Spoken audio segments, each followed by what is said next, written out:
organizing the capability session and exploring us in such kind of initiative.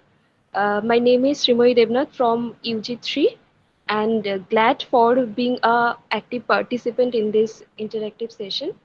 I cordially invite Gourav Dazada from our alumni batch 2010 to 2014, gold medalist of batch 2014, currently working in lab and automation informatics as scientific software engineer in Excentia, has done his MS in Medicinal and Pharmaceutical Chemistry from NIPER Mohadi, worked for 5 years in Schrodinger as a QA scientist of discovery informatics, live design, and having knowledge of all modeling products of Schrodinger. Also worked as research associate in Centis Pharma, analysis and physical parameter of pharmaceutical formulations. So, so good to have you, Dada. Thank you for joining us and give your precious time with us. Now he will give us a broad overview about the career prospects of medicinal and pharmaceutical chemistry. Okay, thank you so much. First of all, thank you to the Jadavpur University Alumni Association for inviting me. This is probably a very big opportunity. So, yeah, first of all, I would be conducting most of my talk in English and Bangla. So, mix of English and Bangla. So, if anyone has any problems, obviously shout out. And before I go to the talk, I'll just introduce myself a little bit more. Obviously, Srimoy, thank you so much for this warm introduction. So uh, obviously, I think most of people know me. So I passed out in 2014 and from Jadavpur, and then I did my masters in medicinal chemistry from NIPER Mohali, and tarpor I joined from on-campus placement. I joined Centis Pharma. ওখানে I worked for 7 months. And then obviously Schrodinger and Excentia now. So it come to all of that. But ওইগুলো বাদ দিয়ে um, my hobbies are mostly to do with football. So I'm a big football fan. শাশ্বতর সাথে প্রসন্দার সাথেও হয়তো আমি প্রচুরবার খেলেছি, and my biggest memories in Jadavpur are in U-turn and Sangskriti and arena football tournaments. So those were like the best days, absolutely. And yeah, so lot of fond memories in Jadavpur in 4 years. uh, Innumerable number of memories, and obviously Jadavpur was like the foundation platform in my career. So that was like the base that helped me go up and probably further up in my future. So I'll talk about all of that. Mostly আজকে যে ব্যাপারে কথা বলবো will be around my field of medicinal and pharmaceutical chemistry. Again, the talk will be more around my experience and my views on it. So it should not be considered absolute. There might be other things, or someone might think something else. So sorry, was that a hand up? And another thing is, obviously I want this to be very informal. So I'm mone hoy talk gulor usefulness তখনই হবে unless you ask as many questions as possible. So আমার talkটা will be hardly like 30 minutes. So I've kept at least 20 minutes for questions, and you don't have to ask questions later. You can just unmute yourself and ask any at any point of time. Like, you make the whole opportunity, make use of the opportunity, and just ask any question. Obviously I have a very good set of questions. I think ওই set of questions gulo I will mostly answer during the course of the talk. But যদি কোনো answer না করে থাকি, obviously I will come back and answer them separately, if there's interest. Cool. This time I'll go directly to the talk now. I have a set of slides which I'll be presenting.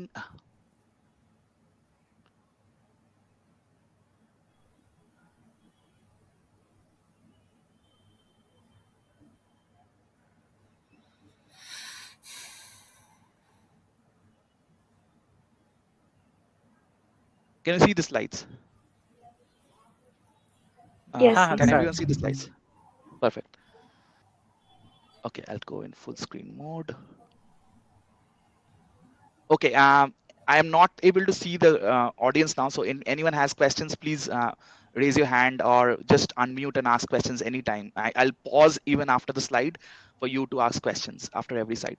Okay, so what I will talking to mostly today about is what I see are the prospects if you're studying a medicinal or a pharmaceutical chemistry degree from any of the colleges. Again, this slight disclaimer: these are my personal views. This should not be the ultimate view uh, to be considered. Okay, so before I start, I want to start off with my memories from Jadavpur University. Obviously, as I said, it's one of the best time I ever had, and just laid the foundation for me. And this is some of the snaps from all the different events in from our batch. You can see this Teachers Day. We had Pharmaceutical at our time, the 50 years Golden Jubilee celebration.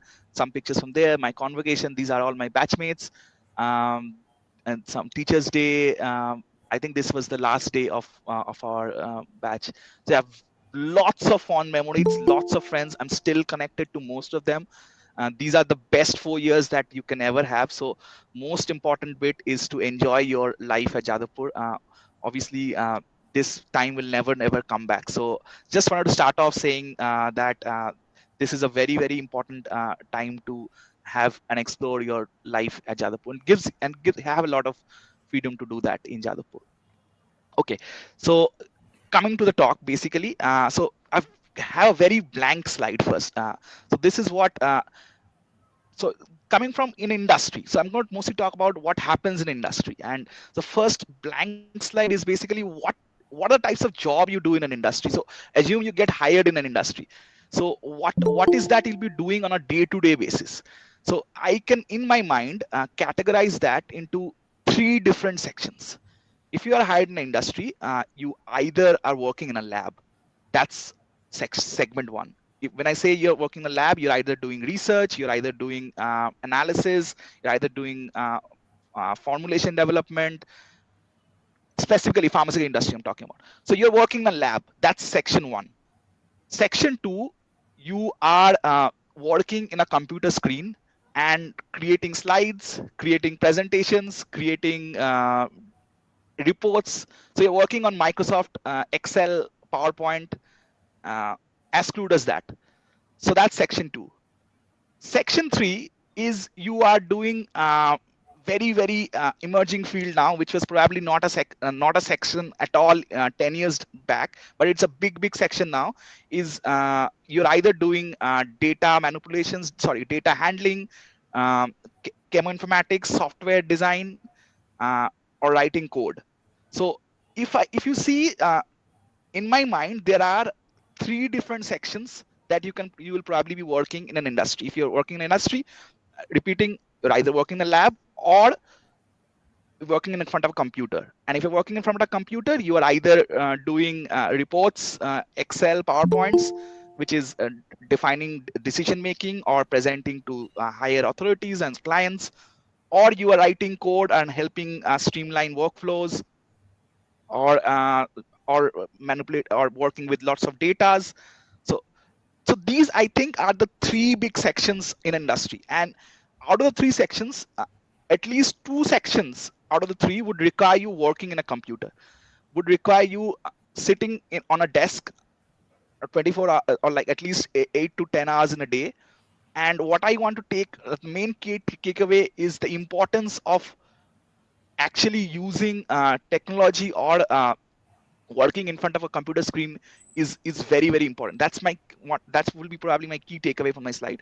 So I just want to pause and give a moment to take any questions here if you have any at this point.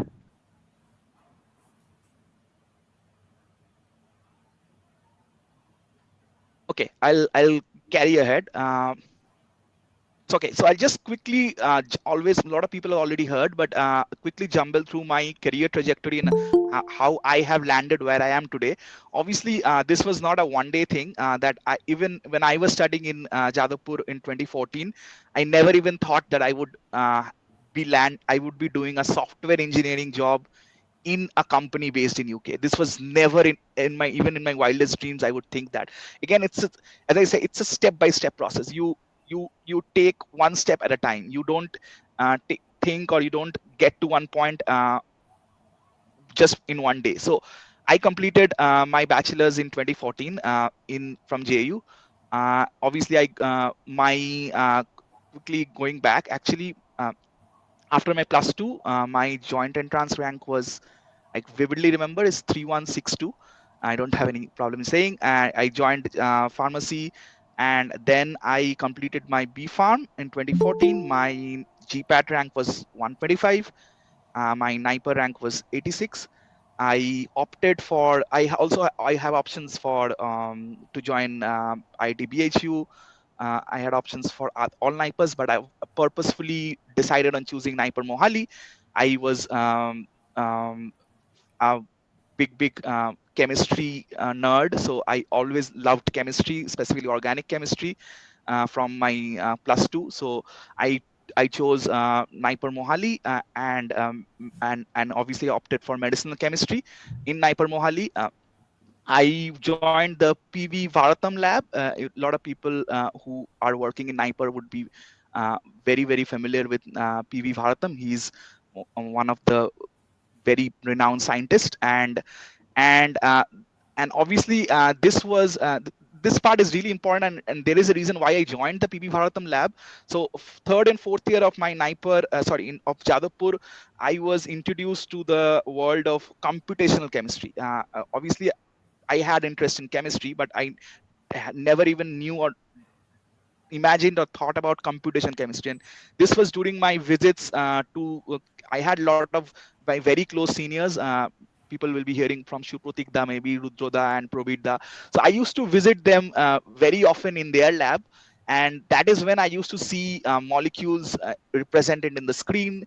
They used to talk about molecular docking. They used to talk about uh, molecular dynamics, and they were doing this in their lab, in their computer that they had in front of them, and that was the bit that fascinated me.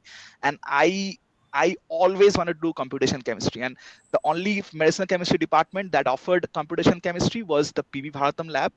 And so yeah, so it's trying to go back. It's like the connections you make is really important, and the knowledge that you gain from those connections are probably what shapes your career. So that interactions with Shruputikda and Rudoda was probably what kind of shaped or directed my career in what I am today. Anyway, I did my masters in PV Bharatam's lab, did a couple of projects. I was very lucky to get a couple of papers also from my work in the Bharatam lab. And yeah, so a lot of people thought I would obviously be ending up doing a PhD. I had also a fellowship at that time, the Inspire Fellowship, that you would get probably if you are uh, highest of the class in a particular subject. And yeah, so I personally did not want to do a PhD in NIPER. My goal, obviously, has been always to go to a place after your completion of your one course in particular place, to go to a place which is better than the next place. So I personally, even though I had a fellowship and could have done PhD in NIPER, I wanted to do a PhD either abroad or someplace which would be much better. And my kind of reason of joining Centis was to prepare for that. Not lying, because Frentis was very close to Mohali. I wanted to side by side apply for PhD programs, and make a switch to some PhD program abroad. And I always wanted to have my trajectory from one place to a better place to a further better place. This was always something in my mind. So yeah, so I was working in Centis. I This was an on-campus job offer that I got in from NIPER Mohali.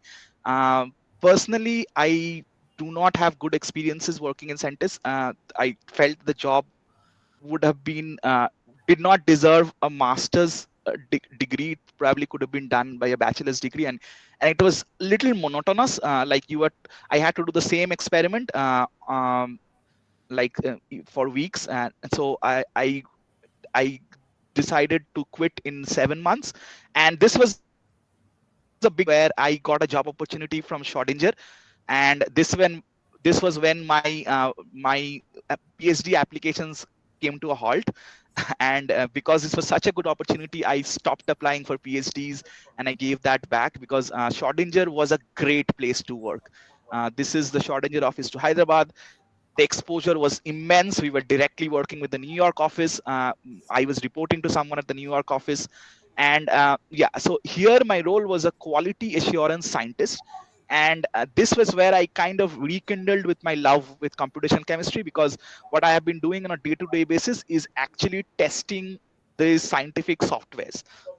So Schrodinger has a lot of softwares like molecular for docking dynamics. You would probably come across all of these slowly. And so I was personally, or our team was mostly working on a product called Live Design. This is a product used by medicinal chemists, and I thought my background was of great use here. And what I was doing is like software testing, both manual and automation of these simulation softwares. This is where I learned first, and at up till this point, probably up to 2019, I have not even written a single line of code. This was probably as I started writing code. And coding was really attractive. The reason it was attractive, it was very challenging, and I've been always been loving challenges. So every day is a new day when you're coding. And it was really important. The exposure was immense. And yeah, so I learned a lot. And this was 2022. And 2022, later that I was applying, if I can get better, and I got a job opportunity from Excentia. This was a position in where I'm currently at, and this is in Oxford, UK. And so I continued with the stream of chemistry, and I'm currently a part of the automated chemistry team here. The things here in the UK, they have a lot of development in towards automation, and Exente is one of the pioneers in the field for automation and AI in drug discovery. So this was a very exciting opportunity for me to come in a company which was to come in a drug discovery company who was doing live AI and live automation. And so here in Excentia, what I'm trying to do is we're trying to build software tools which will be used in-house.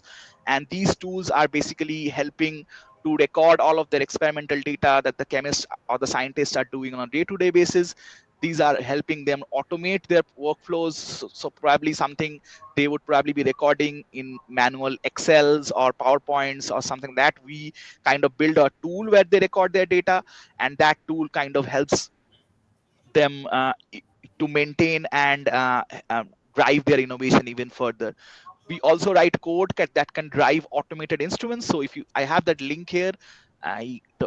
This is a public link which will probably take you to a page, and I can give you an example of how an automated facility looks like. So what I mean again by an automated facility, you have, oh sorry, so you have synthesis driven automatically by robots. This is not magic. This is true. So if you see the labs in Excentia, these are how the labs look like, and these are actually robots or robotic arms, and they are the ones who are driving the reactions. They are the ones who are doing the assay. The, they are the ones who is doing the analysis. So we as a software team are trying to build software solutions that these chemists that you can see, that these chemists will use on a day-to-day basis, and that kind of drives the automation in this here. It was a really exciting opportunity, a really exciting project that I'm currently working on. And yeah, I would urge everyone to look into or learn more into these, because probably this would end up in the future. I don't think there are any automated labs in India at the moment, but uh, yes, please, is there a question? Sorry, I Okay, so yeah, so these labs would be driven by the robots, and the software solutions that we build will be driving the labs here. So yeah, um, okay, enough of what I have been doing. I would stop that now. I think that was helpful, and would answer how I landed up from a pharmacy degree to a coding degree. So yeah, as I said, it's a step by step process, and hopefully would be helpful. Okay, enough about myself. Before I dive into, where's my thing? Next slide. Not good. Yeah, before I dive into the pharmaceutical industry, the one thing I want to start off basically saying is I don't know what the current situation is, but back at my time in Jadavpur when I was in doing my bachelor's, there was a lot of negativity around. There was a lot of negativity. I don't know if it's the same now. Negativity around lack of jobs.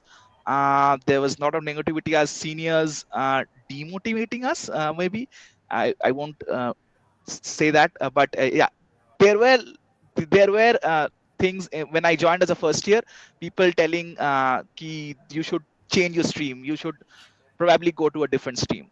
I don't know if this is true now, but it was very much prevalent. And I won't lie that when I joined in 2013, our batch was 60 people, and because probably of some of these influence, the second year batch was that we had was 40 people. So 20 people left.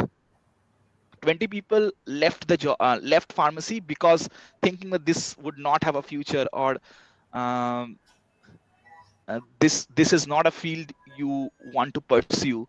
The lack of job dilemma is still relevant. Thank you. So it's good to know it's not a good thing, but what I want to do with my talk, or maybe with some of the future talk, is to burst this myth. So so I would say is pharmacy or pharmaceutical industry is an industry which is huge in the whole world and huge in India. So it's still not reached its full peak in India, but it's a very big industry in the world, and this is an industry which would never ever come down. This will industry which would not be dependent on the industrial market. This would not be dependent on a Ukraine war or something. So this industry would obviously be needing people like us. So first thing is what I wanted to bust the myth is do not get disheartened, and do not listen to um, all these things that you hear. And I would suggest you to keep faith in yourself, study what you're doing, and prepare yourself, make yourself competent enough that you would get jobs easily. You don't need to worry about jobs. I know when I was in my bachelor's, all I would think is how I would land a job, and yeah, so having the job is also an extra security, that you have something. So I'll come to all of that. And before I go to that, I would just very try to cover the pharmaceutical industry in a nutshell. What I also felt during my bachelor's is you're given a lot of good coursework. The professors are amazing. One of the best I've ever had. Touchwood, and I have had very good professors in Naipur, but the professors in Jadavpur are amazing. But what I also felt is they do not give a good perspective of the industry. You do not know. You learn a lot, but you don't even know what is happening in the industry. So what I'll try to do is try to give a little bit of background of what happens in an industry. And again, these are very generic points that I'll be giving. I will probably elaborate if there's time, or if someone else is if I'm talking later. Okay, let's talk about the pharmaceutical industry. And so the pharmaceutical industry probably starts from a discovery phase. So there are companies that are just doing discovery. So if you see Exentia, the current company that we are at, we are a drug discovery company. We will call it a less pharmaceutical company. We're more a drug discovery company. What I mean by discovery is actually identifying a molecule that can become a drug in the market. So this is a very high risk business. Obviously, you do not have revenue coming into it, and it's same for Exentia. We are dependent on investors. Most discovery companies will be dependent on investors funding you for discovery. But imagine if you can launch one molecule, you are from zero to $1 billion industry in a matter of few years. So it's a very high risk business, but it's a very innovative and novel business. And Exentia obviously is one of them. And again, discovery involves a lot of phases. This one word probably will be a 1 hour talk, where how you can do discovery. You can do target based discovery, you can do structure based discovery, you can do a lot of things in structure based discovery. Exentia, a lot of companies are doing different things, but you can do a hit to lead thing, like you design your molecules, then you synthesize your molecules, then you send to clinical trials, all of that. So yeah, I'll not go into details of what discovery means, but imagine it's a discovery based company, and just discovering the molecule and finally putting it in the market, this whole cycle is probably 10 to 15 years in a pharmaceutical setup. Just discovering a molecule, doing a clinical trial, actually passing all the clinical trials, and finally synthesizing your molecules. So this arrow should be synthesis. So this is your biggest bottleneck in a pharmaceutical industry. The reason the most of the pharmaceutical companies die down or fail is, or a discovery company die down or fail, is because you do not have 10 to 15 years worth of investment, and this is just for one molecule I'm talking about. So for to bring one molecule to the market, it takes 10 to 15 years. You probably have read this, but why does it take 10 to 15 years? The 10 to 15 years can be broken down into roughly two different phases. One phase is actually identifying your molecule, that you know you've identified this hit, and then a little bit of phase around filing the regulatory things and the IND approvals. And the biggest longer process is actually the stage of clinical trial. I think this takes more than 7 to 8 years currently. This takes probably 7 to 8 years, because there are four different phases you have to do in healthy volunteers, patient volunteers, and it takes time. There are a lot of regulations involved. This is a very lengthy process. So what can we do to help this? We obviously cannot invest 10 to 15 years of your life just to discover one molecule, and you know that there is like a 95% chance of failure of your one molecule, or your molecule. So how can you help that? This is where a lot of the things like data science and AI is coming to the picture. A lot of the companies have realized that you cannot invest so much. You cannot spend 10 to 15 years doing drug discovery of a molecule. You can maximum maybe spend 5 years or 6 years. So this is where AI is coming to the picture. With the help of AI, the initial hit to lead identification phase, the identification of the lead, which was probably 4 years or 5 years initially, with the use of AI, that can come down to maybe like a year, or maybe even lesser than that. This is where companies like Accentia and other companies are pioneering, and they are coming more into the market. So if you can reduce the hit to lead cycle from like 5 years to maybe 1 year, you are probably down from 10 years to already 7 years. Sorry, just grab a glass of water.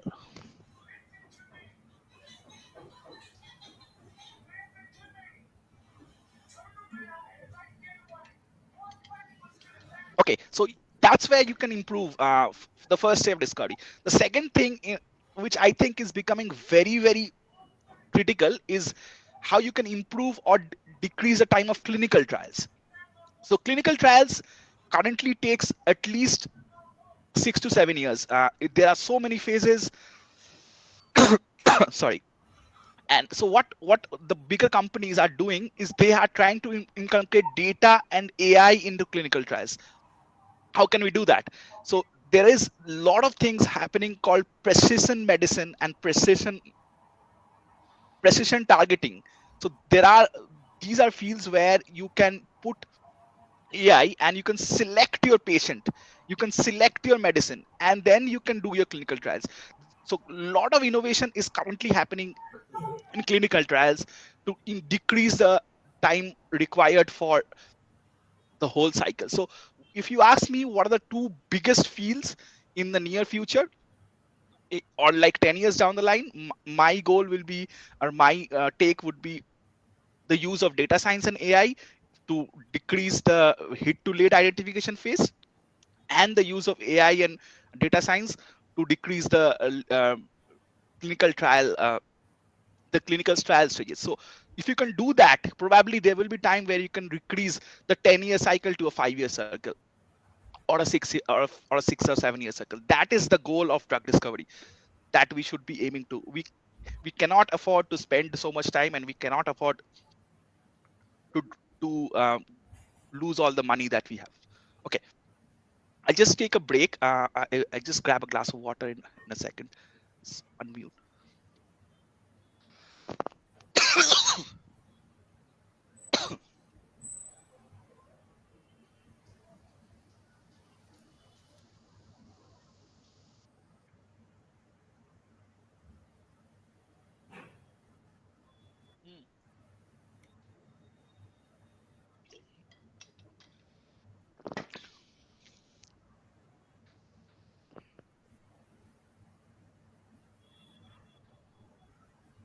Okay, sorry, I'm back.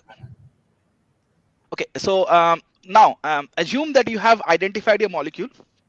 You know what this will be a molecule that would be will be a potential drug, and you have synthesized that API. API is obviously active pharmaceutical ingredient, and what do you want, what happens after that? So you've synthesized your molecule. You want to do analysis now.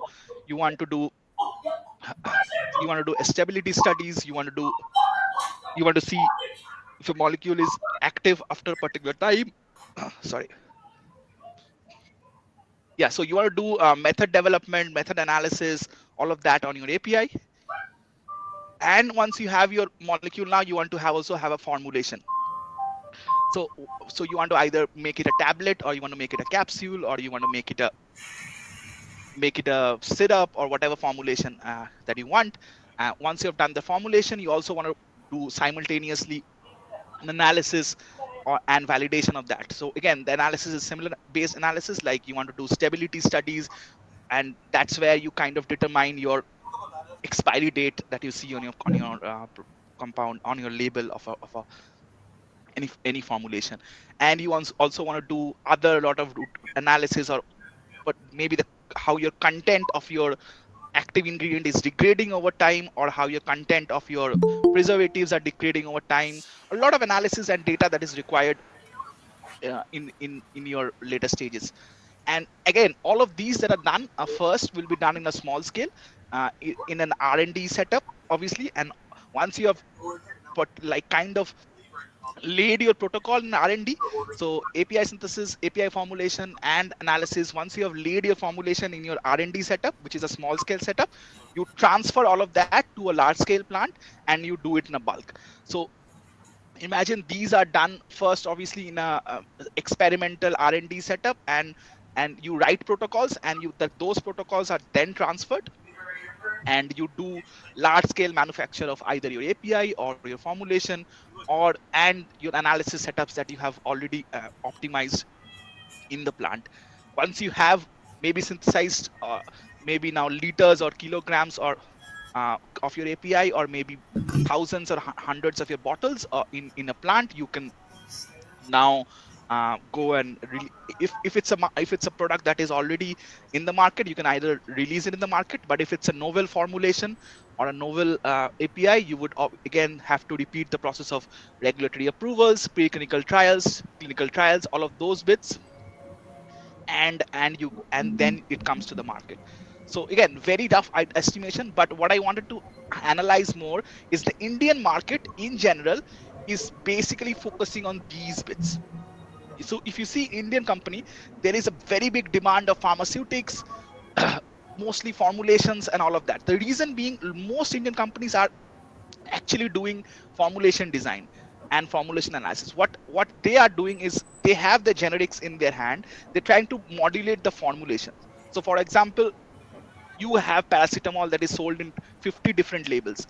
So maybe you have a paracetamol which is a syrup. Someone wants to make a paracetamol in a capsule, so they have a different formulation of a paracetamol. That's where the most of the research in India in an R&D is happening. And then you have different analysis, obviously. For even if you want paracetamol in a capsule, you have to gain confidence of the regulatory approvals, and you have to file your approvals if required. I may be missing some or maybe having some incorrect terms here, but yeah. And then you'll obviously having obviously, if you have a novel formulation, you'll have to do clinical trials and preclinical trials before you can launch that in the market. But yeah, what I wanted to highlight is um, if the Indian market is mostly focusing on the formulation bits. We buy the API from vendors. The company that I was working from, Centis Pharma, we were buying our API from China and formulating ophthalmic solutions. Centis Pharma is known for their products for the eye. It's pioneers in that, and we were trying different formulations. So there was one formulation I knew that we were trying a preservative-free eye drop. So that eye drop already existed in the market, and we were trying to establish that same eye drop without the preservative. And and that was kind of a novel formulation. So that's the kind of formulation research that kind of happens very much in India. And yeah, obviously we have, if you have established that formulation, you have to analyze that formulation, you have to produce that in bulk, get all your approvals, and do preclinical and clinical trials before launching your formulation in the market. That's a very real life example which would help you analyze and understand what I'm telling. And yeah, so the things in red is basically, if you're studying medicinal chemistry now and kind of focus in or divert into what you can do as a chemist, you actually have opportunities to land a job in any of these fields. If you are studying chemistry, so what I wanted to mean is chemistry is a very very demanding field, and it would, if you are studying a pharmaceutical or medicinal chemistry, you can either land jobs in any of these fields. I'll be talking more about what these jobs are now.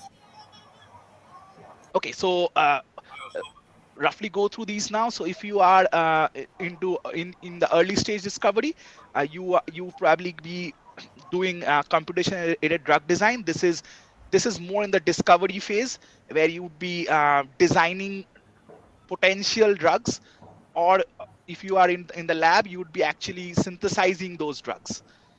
Lots of companies in India that are doing it. Some examples are here. The pay scale is slightly on a rate of 5. I would say it's on a 2 to 3 level. As a fresher, this pay scale is on the basis of fresher.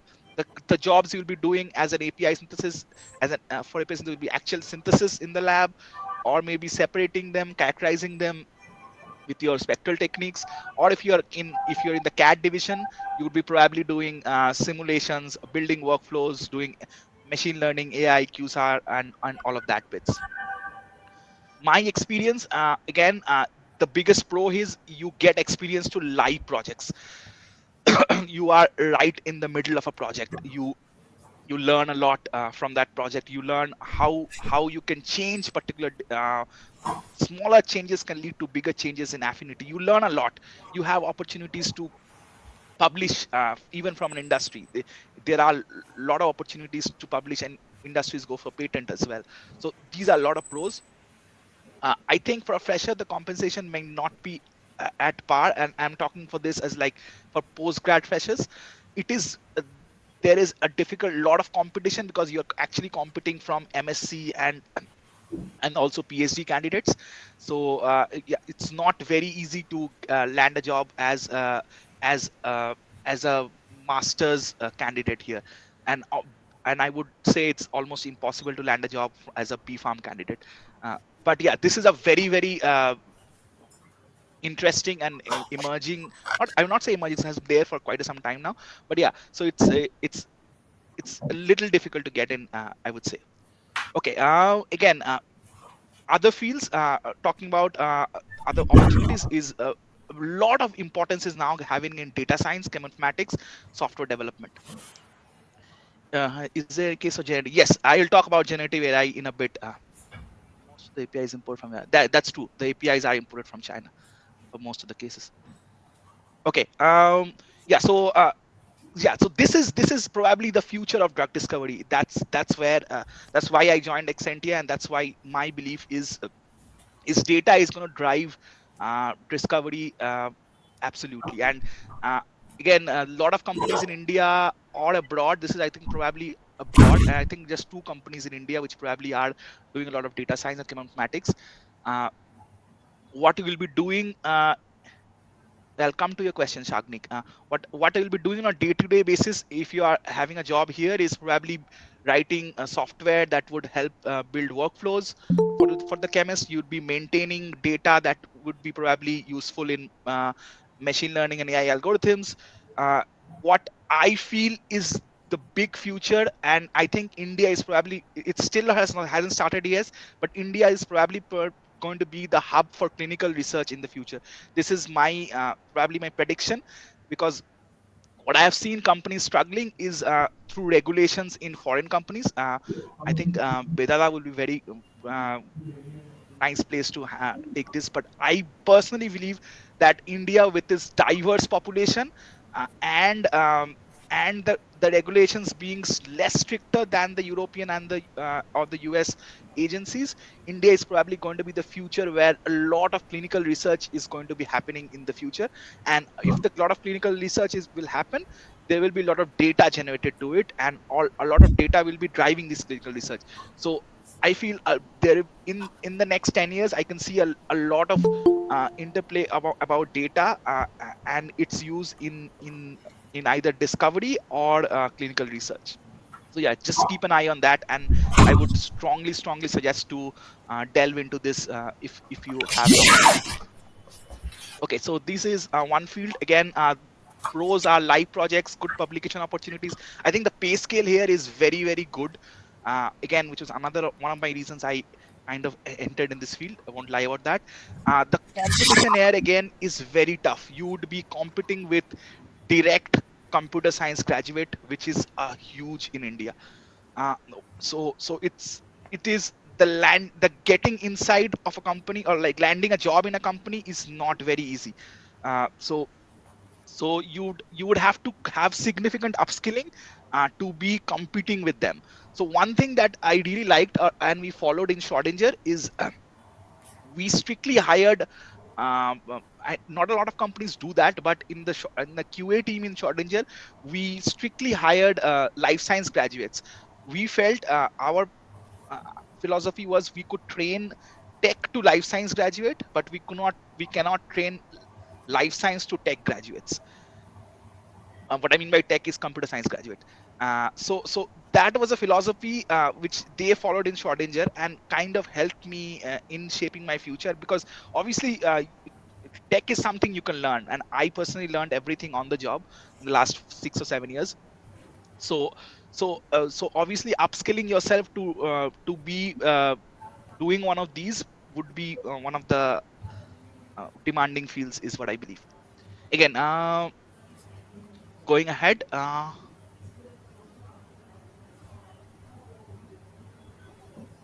okay, this is probably the biggest opportunity in India to land a job.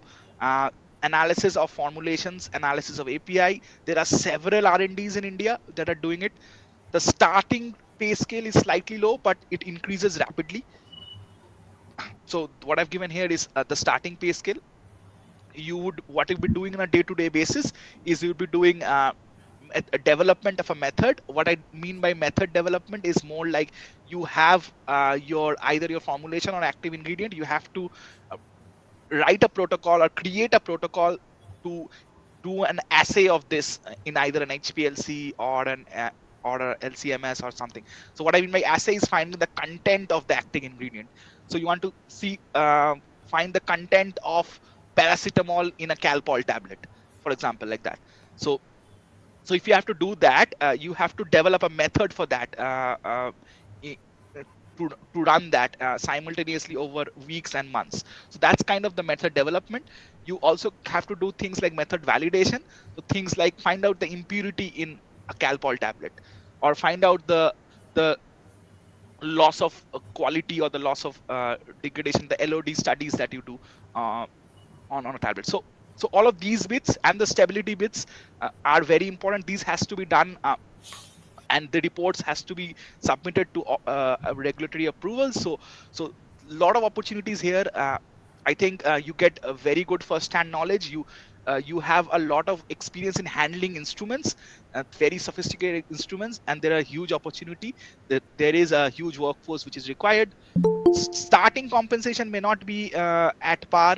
Uh, what I do not like is sometimes it gets monotonous. So it depends on which company obviously you join. But a lot of companies have a lot of good innovations. Again, sometimes there are incidences that you do some experiment incorrectly, which can be a little cumbersome. But yeah, leave that apart. I think this is the biggest scope for a master's candidate to land a job from a pharmaceutical medicine chemistry. Okay, so these are some fields which probably you haven't heard about, and I want to introduce these to you. Is if you leave the pharmaceutical lab industry aside, the pharmaceutical industry also requires a lot of pharma graduates in fields like pricing. pricing is like drug pricing, in fields like market access, in fields like health economics and outcomes research, in fields like Salesforce and business analytics. So these are very, very good opportunities. And I was privileged. A lot of my friends are currently actually doing these jobs. Uh, and a lot of these companies, I think most of these companies were coming in Niper when I was graduating. And so you kind of have say in actually deciding a price for a formulation. You study the market, you know that these are existing competitors, these are the price, how can you beat them. So a lot of the decision making and strategy making is on your hands. So that's very lucrative. And I think the pay scale is the highest, as I would say, for a fresher. Okay. You also have opportunities in things like health economics and outcome research. So you probably haven't heard of this. This is like most of the European and the Western countries, they kind of give full health coverage for all its people. They have a system where everything is insured for you. And what these people try to do is they try to collect data and evidence so that their molecule can be part of their health system. So you try to, for example, you have paracetamol which is not being prescribed if you have fever. Maybe ibuprofen is prescribed when you have fever. So you want to add paracetamol as a part of uh, when the doctors prescribe something to someone who has fever.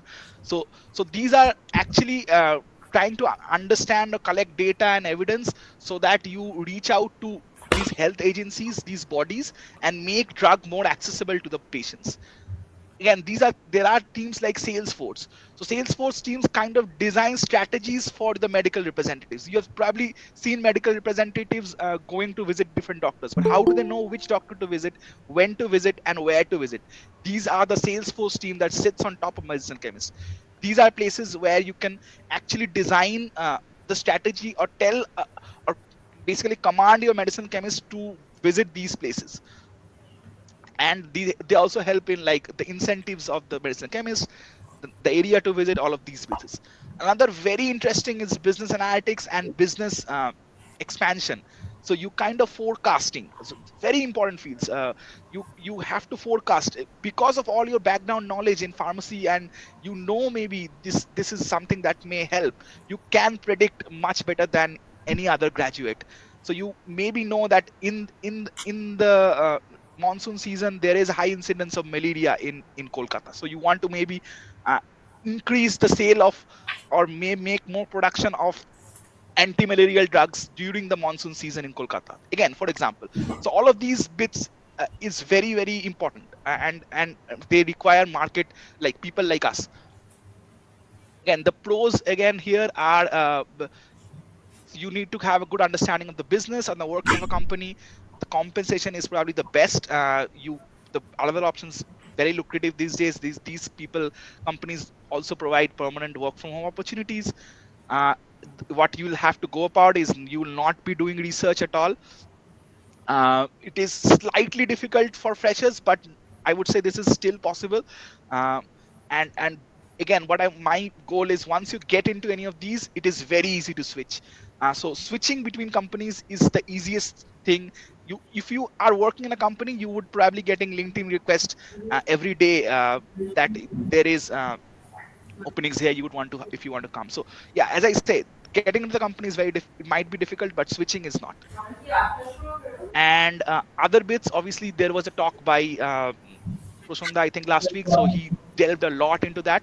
So as a chemist, you would also have opportunities in scientific writing, pharmacovigilance. Lots of companies obviously do that. I think the pay scale is really good.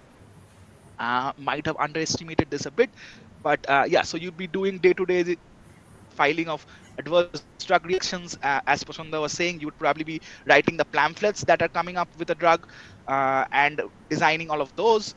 You have a lot of good experience in scientific writing. You'll be writing publications, you'll be writing regulatory filings and regulatory bits. Yeah, so much more information was in the previous talk. I won't go a lot, but this is again, there are a lot of good opportunities for travel. I think the compensation is really lucrative if you compare everything else.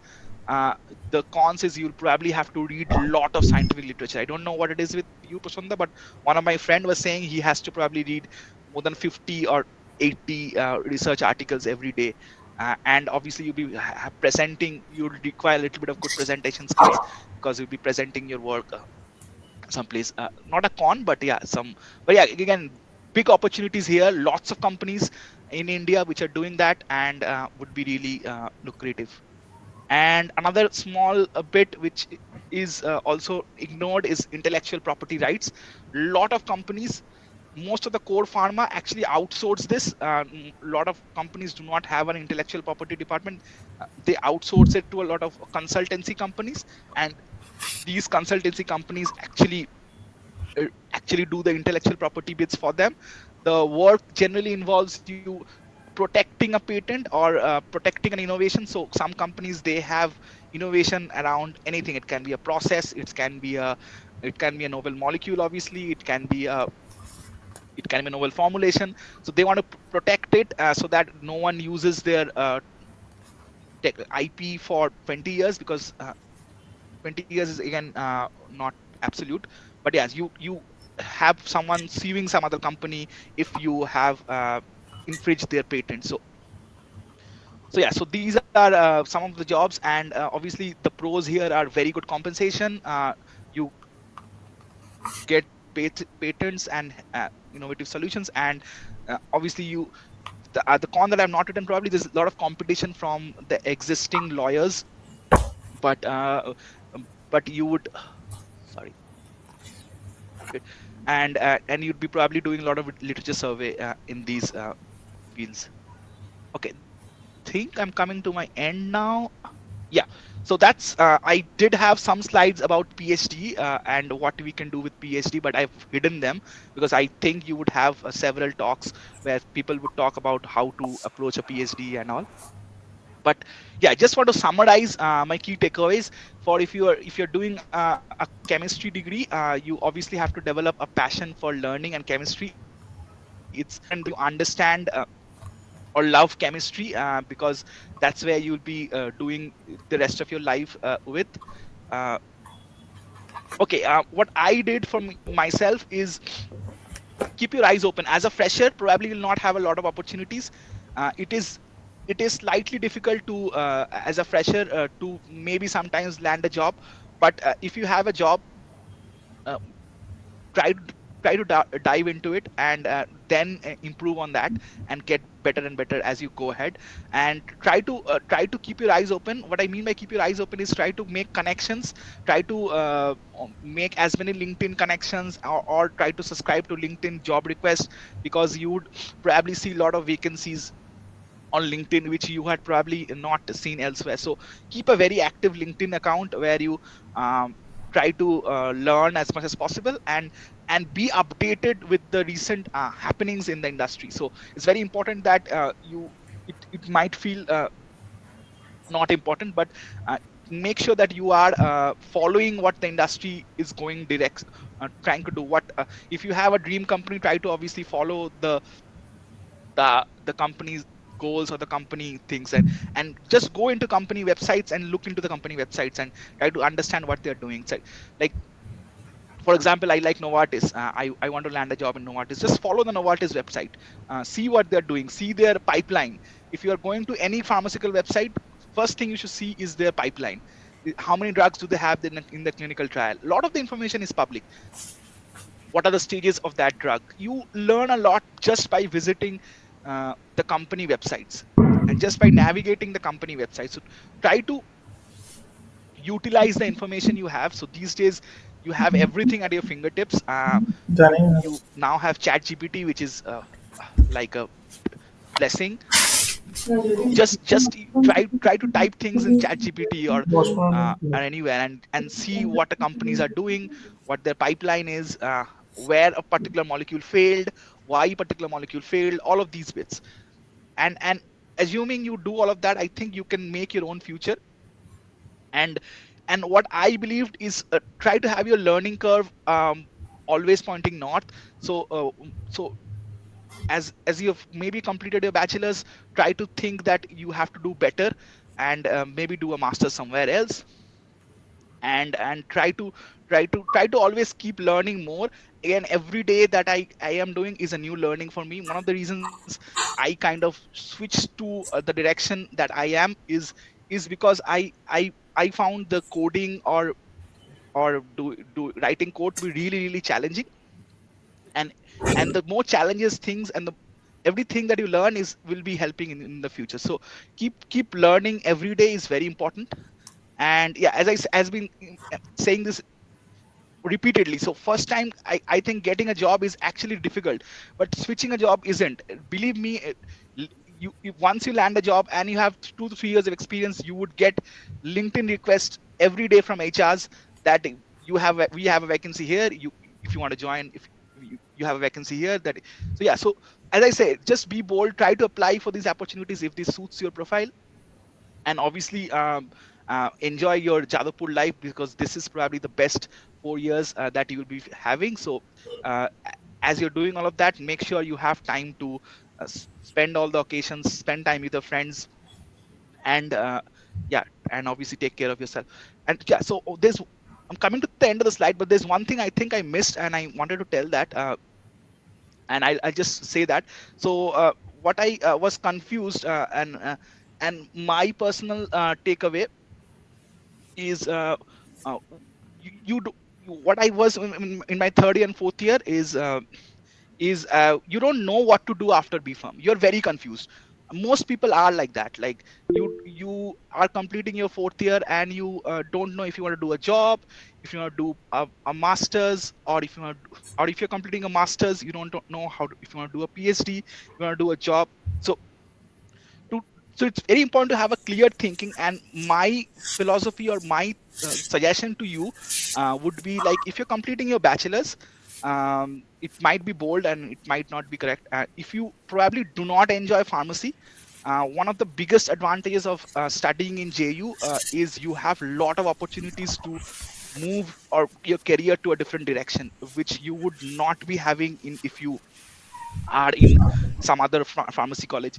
So so so so one of the biggest thing is, if you're completing 4 years in Jadavpur and you realize that this is not something I want to do. I had a lot of friends like that. At least I think most of my class was like that. They did not enjoy pharmacy. Has a very diverse topic. It's not always that you would like pharmacy. Uh, so so if you do not have interest in pharmacy, it's not a problem at all. You should probably try to sit for the jobs that are coming for IT. And I know that a lot of people who shifted to IT are doing very well now. So I would not demean that. So if you think that you do not want to go ahead with pharmacy, try to prepare really really hard for the interviews that you will probably become. I think you still get, I'm assuming that you can sit for your TCS or your CTS. I personally also got a job in Accenture after I completed my bachelor's. I obviously did not join, but that was a very very that security that I had was really important. Uh, but yeah, so if you think you do not want to go ahead with pharmacy, you can switch to, or you should switch to um, uh, a, a, a tech or or any job that you get from on the placement. And obviously if you like pharmacy, obviously try to do a master's. I think after a bachelor's it is little difficult. This is again just for the bachelor students. uh, Obviously try to do a master's from a top master's college. And once you've done a master's, I'm sure you'll have a lot of job opportunities. And then is when you want to decide that if you want to do a PhD or if you want to do or do a job. That is a more difficult decision to take. And personally I felt that was a more difficult decision to take. If you want to go ahead a job and a PhD, both are very lucrative options. If you personally enjoy research, if you are liking your masters would involve you doing research. If you are doing research, I think you should do a PhD. uh, but again, if you are happy with the job, if you like your job, a job is also fine. But yeah, try to separate and make a little clarity in your mind, because what I felt is there is not a lot of good clarity in the mind, and you kind of struggle what to do there. But obviously I will be happy to help anyone on their career decisions. And as wanted to end my talk with saying a famous line from Miles Jury saying sky is the limit. Never doubt yourself, stay focused, never let anything slow down or stop you from your goals, and always make your dreams happen. Cool. I haven't talked like this for a while.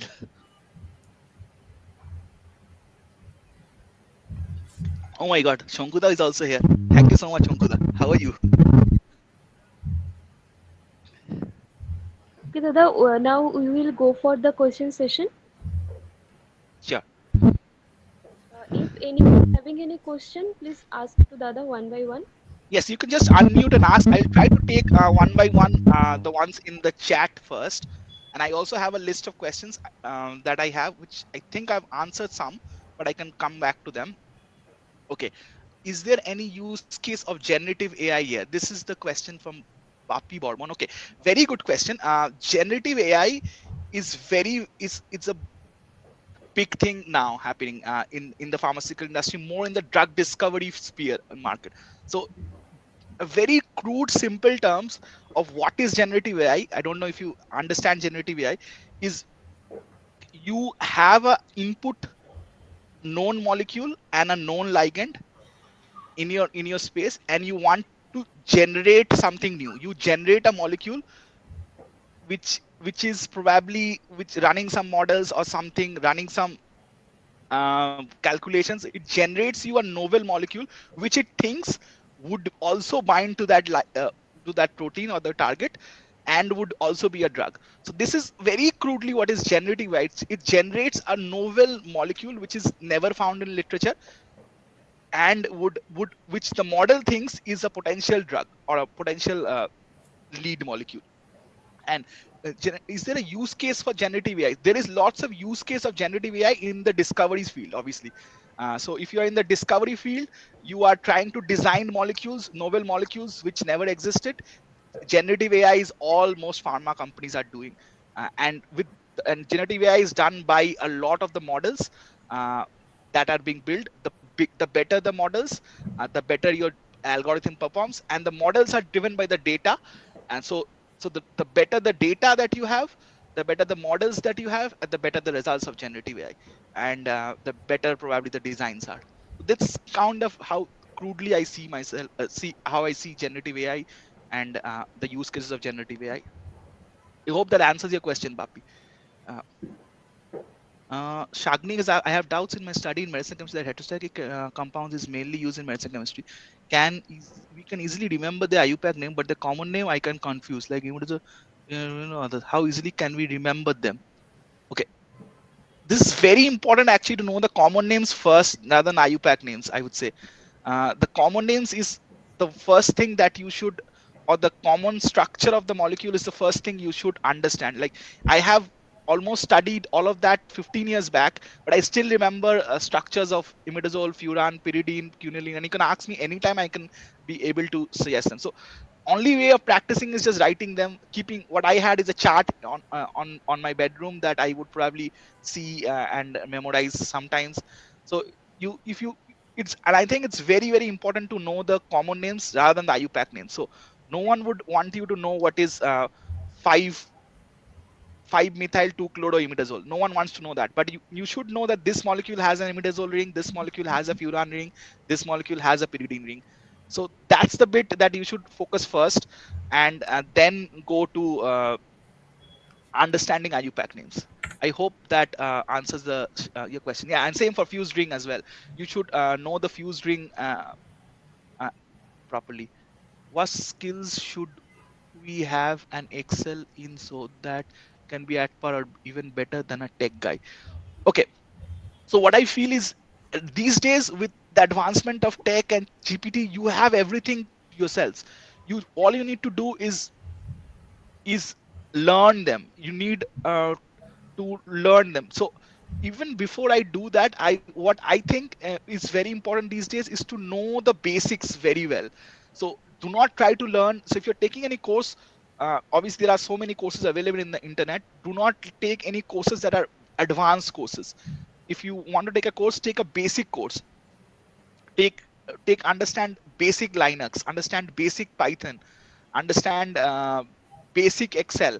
So so so understanding the basics is probably what is more than enough to be at par with the tech guy. And uh, think that answers, and the kind of skills you require is just knowing the basics correctly. And even you don't even need to take a course. You just, even if you just browse, just whatever time you are spending on anything else, just browse and just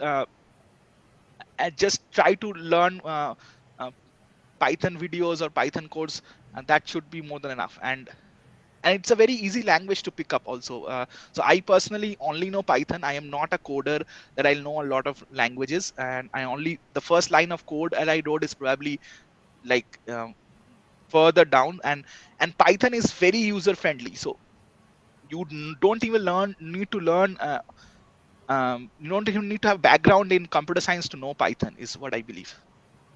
That would be great if kindly share your feedback for launch. Okay, I'll come to that in a bit. Develop the opportunity of pharma MBA from Naipur Mohali. So I was hearing a news that MBA was stopped from Naipur Mohali. I don't know if that's true.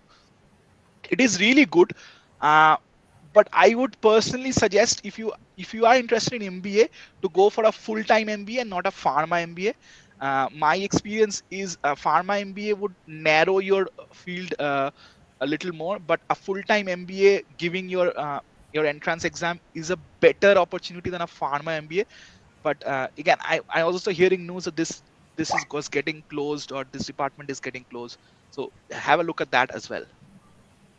The session is planned very soon for the opportunities of farmer. Okay. Does age matter for company recruiting freshers? Hmm. I'm not very sure on that, Shantu. Uh, I think it should not matter.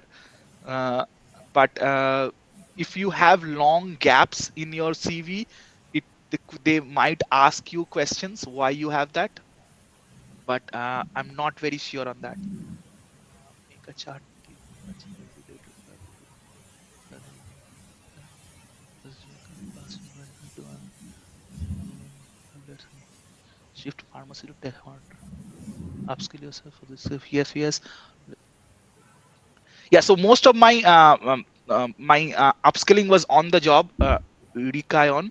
I have never upskilled separately. I was just on the job and learning myself. Uh, and all I did was just see YouTube videos and try to solve problems myself. And I just know, only I'm obviously still learning a lot. I'm still not a very experienced scientific developer. I've just know a little bit and know my way around. And these days, um, I won't lie that I use a lot of Chat GPT. So you get answers very easily. So I would say at least 70% of my coding is Stack Overflow and Chat GPT. I won't lie about that. So yeah, so you have every resources there, but you need to know the basics well. So what I think I know is I know my Python basics, my JavaScript basics really well.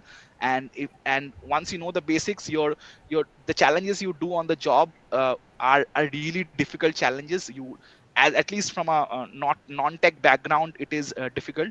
So you need a little bit of help from Stack Overflow and Chat GPT. And I think even the experienced computer scientists will be using Chat GPT every day. So it's not that what it feels. You need to know the basics really well. And once you know the basics, you kind of you know your algorithms. You can basically search ChatGPT of what you want to do. You can't tell ChatGPT to write your code. You can ask ChatGPT to if I want to do this, I have this, I want to get this, so tell me the way to do that. So that's, but you need to know what is your input and what is your output. So that's how you make your way around. That's it. Very good. Thank you so much, Shankuda. uh, thank you. Oh, hi Pratik, nice to meet you. I don't know if you are here, but thank you so much. Yeah, Pratik is one of my batchmates. He's doing really, really well at PwC. So he made his transition. I was telling he was not a very big fan of pharmacy, but he's made a transition to IT, and he's flourishing. And thank you so much, Pratik. Uh, Onindo Dinda. We're running out of time. Are we? I think we're. Should we close the Uh, session or? এই একটা last question, তারপর আমরা close করব। Let's Sorry. Handle this, yeah. Can I work in medicinal chemistry division in pharmacy? Yes, if you that is the basic starting point. Having the basic knowledge of QSAR, QSPR is very important, but it's just not the only knowledge you should be having. You should also have knowledge of a lot of other things, and if you have a lot of good knowledge there, you can start off in the design. So medicine again a vast field. It involves designing and synthesis. So you, if you understand all the design bits, you obviously can land a job in the design aspects and then grow from there. But yeah, so QSAR, QSPR are really important techniques used in the industry on a day-to-day basis. Okay, I there are a lot of questions on the document which I can get to, but হ্যাঁ, আমি I একটু don't know. Sorry to We're running out of interrupt time. করছি। Based on the constraint of time, thank you, Gaurav. It was really wonderful talk, and it was really great to have you back. And we will be having more sessions in coming future, and we will be uh, asking students to fill the feedback form. We will be having a separate another session where we'll be having another interactive session for one-to-one session. So based on the time constraint now, we will be closing this session today, and it was a really very wonderful talk and inspiring. You also get to know a lot of new things, and I hope Thank you it so was much. really very wonderful and enlightening for all of them. So any last words from anyone, or we can wrap up the session? I just want to say that I know that a lot of people have put in very good questions. I will try to answer them and send it back in a PDF format if I when I have time. হ্যাঁ, হ্যাঁ, আমরা একটা আলাদা একটা separate section পরে করব organise, Okay, okay, where we'll be that's fine. having a interactive session, and they will be ready with the questions, and uh, they will be having an interactive session. So it will be organized based on the constraint of time today. So that all those questions they have, they can have it in that session. So we will be closes this session today, as we have time constraint and sticking to the time. So that's all from us. Cool. Thank you So so much, everyone. Yeah, hopefully catch up soon.